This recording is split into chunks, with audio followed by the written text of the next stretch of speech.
미국에는 이단 헌트가 있고 영국에는 제임스 본드가 있다면 한국에는 김철수가 있습니다.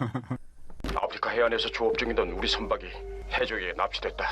네, 김철수는 대한민국 최고의 스파입니다. 하지만 남편이 국정원에서 일한다는 사실을 알지 못하는 아내 영희에게는 그냥 밉살스러운 대한민국의 평범한 남편일 뿐이죠. 내일 저녁에 시간 빼놔라. 나 지금 출장 가야 되는데. 뭐?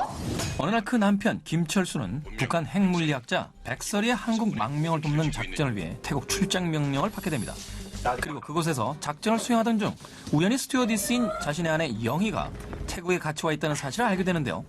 나도 오늘 그냥 남자나 하나 갖고 싶을까? 그녀는 모든 작전지마다 의문의 사나이 라이언과 함께 등장해 철수를 점점 더 큰 위험에 빠뜨리게 됩니다.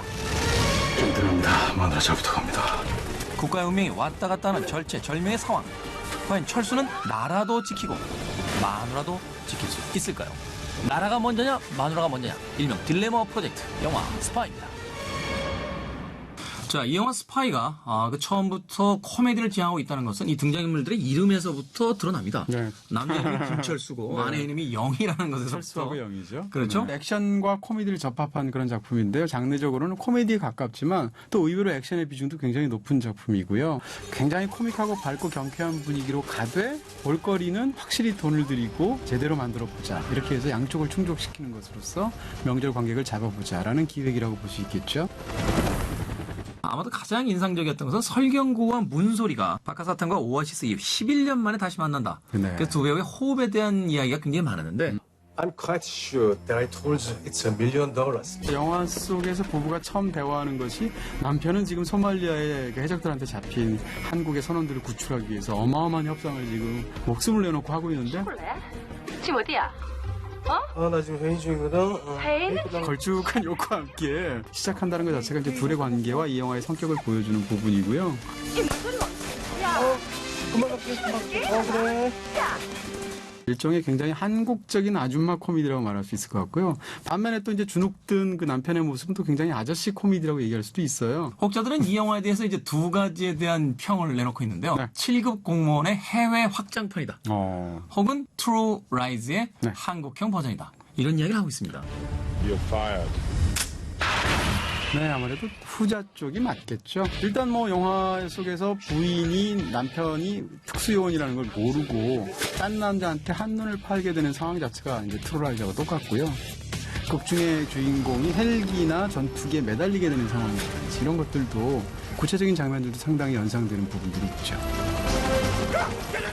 결정적으로 True Rise와의 차이점이 있습니다. 그렇죠? 적군이 더 잘생겼어요. 예술적으로 생겼다. 예술이야? 자, 그런가 하면 이제 두 명의 감초 조인이 이 영화의 어떤 맛간스러운 그 지점들을 만들어냅니다. 바로 고창석 씨와 남일한 씨인데요. 누구세요? 야쿠르트입니다. 네? 최근에 본 모든 캐릭터 중에 가장 웃긴 캐릭터였던 것 같아요. 볼 때마다 웃기다는 생각이 들고 또 그 상황도 웃기지만 라미란 씨 연기가 굉장히 능청맞죠. 저 잡아드릴까요? 제가 가서 잡아오겠습니다. 고창석 씨야 뭐 이런 경우는 딱 타입캐스팅이죠. 나올까? 그래서 영화에 딱 맞는 그런 마음 좋으면서 뭔가 허술한 철수의 상사인 요원 역을 하고 있습니다. 저게 백설이야? 아닙니다. 김대리 와이프죠.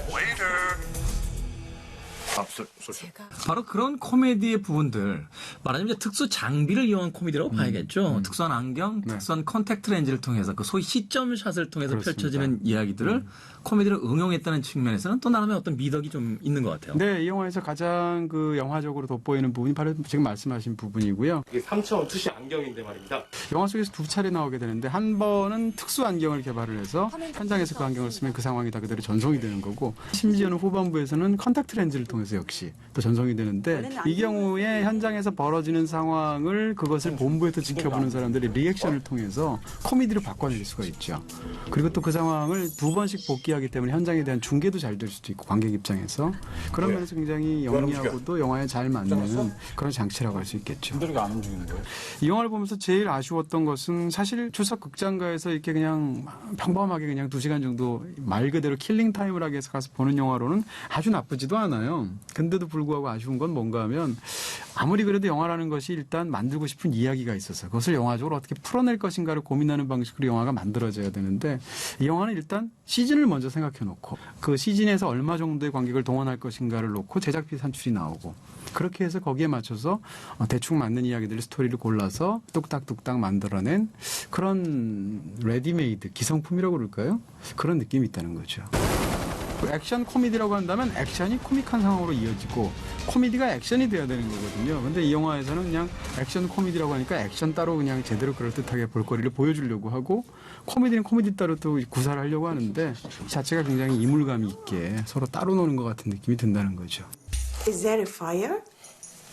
저는 대표적으로 그 코미디 영화를 지향하고 있었음에도 불구하고 설경구 씨라든지 또는 다른 캐릭터들이 그 스파이의 세계에 대한 어떤 냉정함에 대해서 그 정색을 한 채 갑자기 대사를 내뱉을 때 이렇게 보면 네, 좀 그렇죠.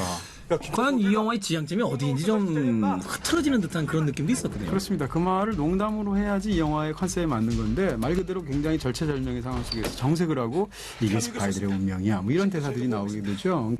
자세한 건 나중에 말씀드리겠습니다. 네, 영화라는 것이 사실 유통기한이 뭐 한없이 길지는 않죠. 그렇죠. 10년 전 영화만 봐도 굉장히 낡아 보이고 사실 이미 한 10여 년 전쯤에 나오는 한국 영화 중에 우리가 기억하는 영화가 몇 편이나 있겠어요. 있죠.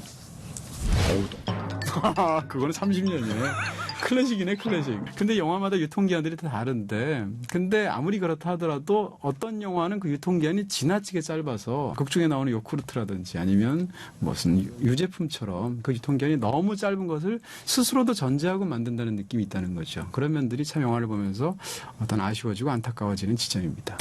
그렇다면 추석을 찾아 극장가에 도착한 한국형 블록버스터 액션 코미디 영화 영화 스파이에 대한 별점과 한 줄 정리 만나봅니다. 이 영화에 대한 제 별점은 2개입니다. 2개. 네. 유제품 같은 유통기한. 코미디는 약하고 액션은 가벼운 짬짬이. 짬짜면 좋아하시는 분들 많잖아요. 막상 시켜놓으면.